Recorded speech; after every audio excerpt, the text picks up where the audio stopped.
ឆ្ងល់អ្នកដែលជួបជុំស៊ីផឹកកាន់កែវជុលផឹកថាលើកដាច់អ្នកខ្លះទើបតែចេញមកពីពេទ្យអង្គុយលេងបានមួយផ្លែក៏លើកដាច់បើផឹកធម្មតាទៅវិថីចុះចាំបាច់បខំអីឲ្យលើកដាច់បើផឹកធម្មតាមិនសម្រេចផឹកតើលើកដាច់បាច់ឲ្យខ្ញុំទេណា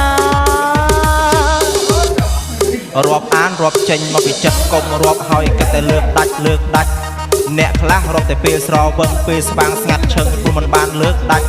ល្ងាចឡើងដឹងតែទេហើយគ្នាអាំងមន់អាំងទាទិញស្រារួចស្រេចពេលផឹកតាំងអង្គុយវែកញិចអ្នកណាលើកមិនដាច់បាច់រាប់អានទេណា